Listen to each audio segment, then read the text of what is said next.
お疲れ様です。お疲れ様です。はい、今回のお車は何でしょうか。はい、ランボルギーニのアベンタドールになります。アベンタドール来ました。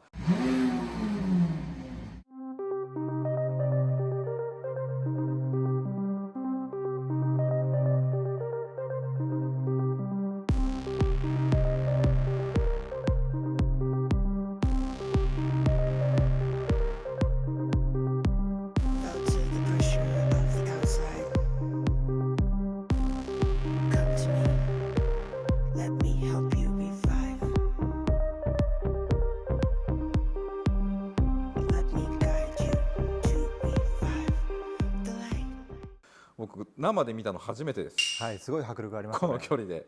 しかもめちゃめちゃこれ車高低いですし、はい、かなり低いと思います。こうなんて言うんでしょう。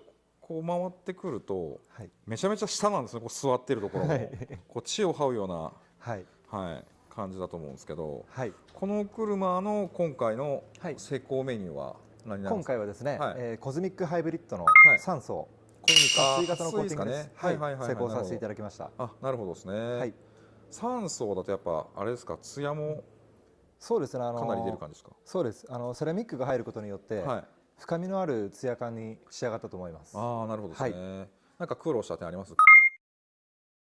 結構ゴツゴツしてますけど。そうですね、やはりコーティングを施工しにくい箇所が多々あったので、かなり細かいところまで塗り込みましたので、その辺が苦労したところですかね。はい、ボディだけですか？ホイールはボディと窓ガラスとホイールコート、表面のみになります。はい、そうなんですね。はい、施工させていただきました。なんかあれですよね、こんだけツヤあると、はい、外出したくない。そうなんですよ。このままの状態で、そうなんですね。はい、お返ししたいです。これあれですか、お客様新車で入庫されたんですか？今回は中古でのご入庫となっております。ああ、そうなんですね。はい、傷とか入ってなかったですか？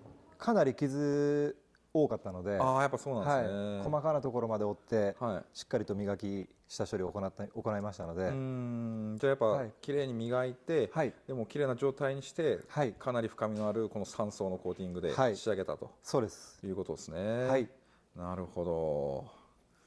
ちょっと迫力がすごいですね。はい、なるほど。まあ多分僕たちは一生乗ることのできないようなお車ですけども、はい、また後でちょっと僕もゆっくり拝見させていただきます。ぜひお願いします。はい、じゃあよろしくお願いします。ありがとうございます。ありがとうございました。